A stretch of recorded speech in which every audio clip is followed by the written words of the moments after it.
Всем большой привет! Сегодня хочу ответить на часто задаваемый вопрос, который задают мне во всех соцсетях. Как заехать в Южную Корею, если ты не этнический кореец? По этому вопросу хочу многих обрадовать, так как Южная Корея открыла безвизовый режим. Наверное, многие уже слышали про KET. Это электронная система авторизации для туристов, которые въезжают в Южную Корею по безвизовому режиму. Чуть попозже я более подробно об этом расскажу и покажу, как заполнить эту анкету. Перед этим хочу сказать, ребята, я не трудоустраиваю и не помогаю с выдачей приглашения на работу. Также очень часто задают вопрос, как заехать в Южную Корею нелегально. К сожалению, по этому вопросу проконсультировать я также не могу и не могу дать какой-либо совет, потому что это нарушение закона, законодательств Южной Кореи. Ну, теперь поговорим о Кета и как ее заполнить. Итак, заходим на официальный сайт Кета. Ссылочку я оставлю в описании. Эта система только-только начала работать, поэтому, возможно, бывают сбои и приходит много отказов. Поэтому у меня для вас очень важные советы. Первое. Перед тем, как начать заполнять анкету, сначала все изучите, внимательно почитайте, чтобы не заполнять анкету без подготовки. Второе. Не покупайте заранее билеты, пока не получите подтверждение на вашу заявку, потому что вдруг вам откажут, то в этом случае просто потеряете деньги. Третье. Вы должны заполнить заявку не менее чем за 72 часа до посадки на самолет или корабль. Это важно, потому что заявку будут рассматривать 24 часа. И, как я уже говорила, что бывает очень много сбоев в системе, поэтому заполните заявку заранее и укажите более поздние даты. Дополню, что разрешение на въезд действует 2 года с даты утверждения, то есть вы можете посещать Южную Корею неограниченное количество раз в течение 2 лет. И еще один самый важный совет. В анкете указывайте только правдивую информацию. И последнее. Регистрационный сбор составляет 10 тысяч вон плюс 300 вон комиссия. В случае отказа, к сожалению, деньги не возвращаются. И, наконец, перейдем к заполнению анкеты. Анкета идет на 2 языках, на английском и на корейском. Мы будем заполнять на английском. Нажимаем Apply for. Открывается анкета и начинаем заполнять. В первой строке у нас идет континент. Россия, Узбекистан, Казахстан. Здесь выбираем Европа. Так, нажимаем и ищем Европа. Далее нужно выбрать свою страну проживания.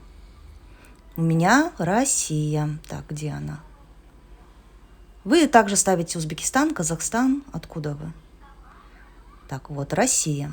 Спускаемся ниже. Здесь нужно согласиться со всеми условиями пользования. Если вы не согласны с условиями, то вы автоматом отказываетесь от дальнейшего заполнения. Так, соглашаемся, здесь тоже соглашаемся. И далее нажимаем на синюю иконку. Итак, перешли мы на следующую страницу. Здесь нам нужно заполнить номер паспорта, загранпаспорт, и электронную почту. Я напишу какие-нибудь цифры наугад. Так. Вы же заполняйте очень внимательно, чтобы не ошибиться.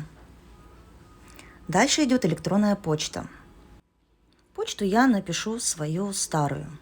Так, Цой@mail.ru.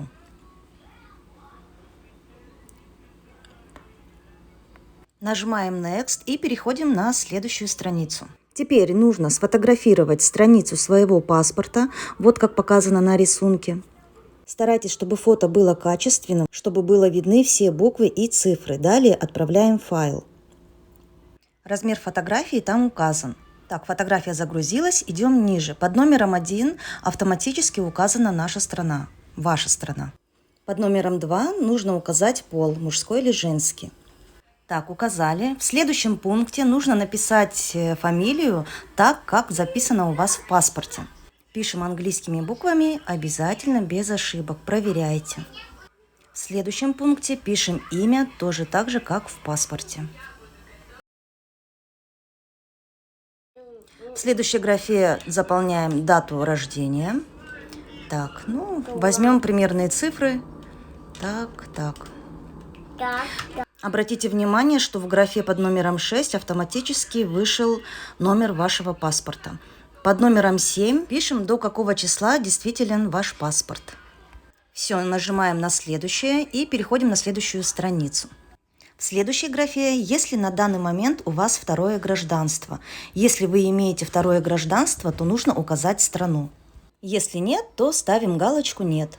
Я поставлю «Нет». Далее нужно указать свой действительный номер телефона. Страна уже стоит автоматически. Обязательно указываем свой действительный номер телефона, чтобы с вами в любой момент могли связаться.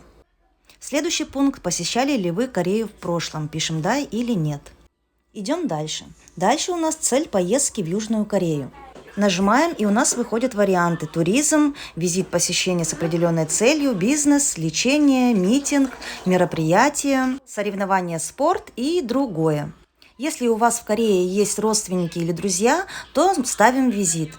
Если нет, то ставим тур. Внизу также нужно отметить индивидуальный тур, либо групповая поездка. Отметили, идем дальше. Дальше у нас адрес проживания в Южной Корее. Пишем адрес отеля или гостиницы, в котором вы должны остановиться. Или же вводим индекс города. Тогда автоматически выходят адреса. Вы выбираете нужный адрес и вводите. В следующей строке пишем номер квартиры. Затем указываем контактный номер в Корее. Можно написать номер отеля или гостиницы, только обязательно, чтобы номер телефона был действительный, потому что в любой момент они могут позвонить и проверить. Итак, едем дальше. Дальше у нас идет категория вашей работы. Здесь также идут категории, выбираем нужную и заполняем. Я поставлю, например, офисный работник. Дальше. Страдаете ли вы каким-либо из ниже перечисленных заболеваний? Надеюсь, таких заболеваний у вас нет, пишем «нет». Если же все-таки есть, ставим галочку на «да», и тогда вам нужно будет отметить, каким заболеванием вы болеете, какие лекарства принимаете и так далее. В следующем пункте отмечаете, была ли у вас судимость. Если да, то вам нужно будет указать, где, когда и по какой статье. На этом этапе вам нужно будет загрузить фотографию на паспорт. Здесь вам дают примеры, какой должна быть фотография. Правильный вариант на 3 нижних фотографиях. Размер фотографии написан под иконкой. Итак, я загрузила фотографию, которая мне попалась. После загрузки сразу выходит надпись. Здесь написано: если ваша фотография не соответствует требованиям, вы можете столкнуться с отказом во время оценки заявки. Поэтому нужно удостовериться, что загруженный файл загрузился правильно и в нужном формате. Если все в порядке, то подтверждаем. Итак, следующий шаг. Здесь вы можете сохранить то, что вы заполняли, и далее потом продолжить, либо вернуться назад к предыдущей странице, чтобы проверить, что-нибудь исправить, или же нажимаем на следующее. Дальше выходит уже личная информация, страна рождения. Выбираем страну рождения. Я оставлю Россию. Дальше идет место вашего рождения. И здесь будьте повнимательней. Если вы родились при Советском Союзе и у вас в паспорте стоит ЮССР, то мы так и вводим ЮССР. Если же в паспорте нет даты рождения, то пишем город, в котором вы родились. Я написала Челябинск.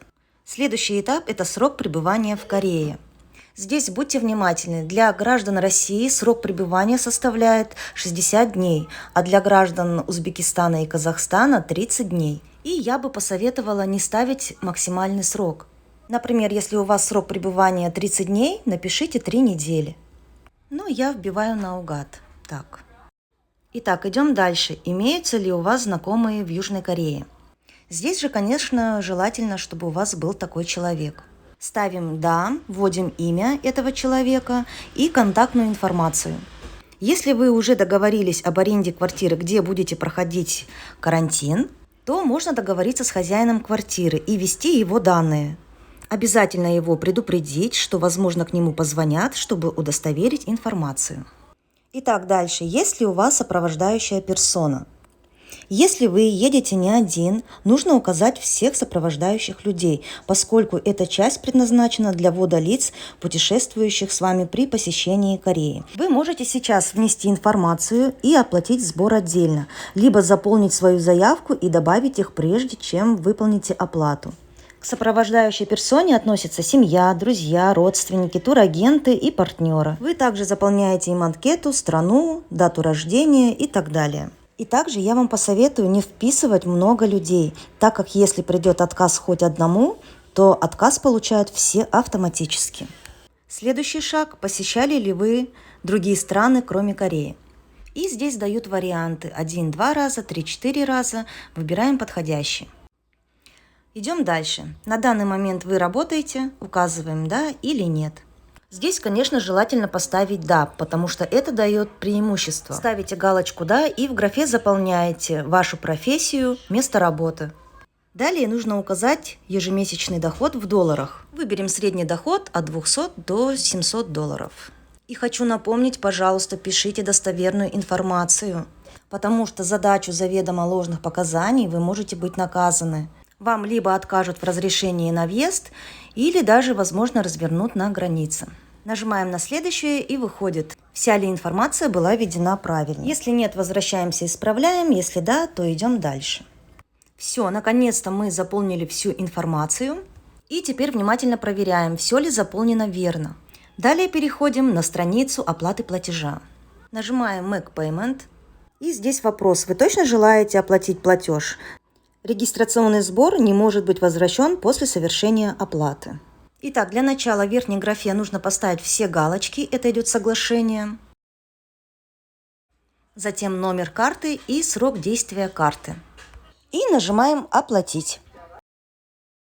Также хочу предупредить, что на карте обязательно должен быть включен доступ к онлайн-оплате, потому что в России, к сожалению, произвести российской картой оплату невозможно. Но можно попросить кого-нибудь оплатить в другой стране. Сразу после оплаты к вам приходит подтверждение оплаты. И срок рассмотрения заявки от 30 минут до 24 часов. Ну, на этом все, друзья. Желаю вам всем удачи, чтобы все получили разрешение на въезд в Южную Корею. Всем здоровья. Пока-пока.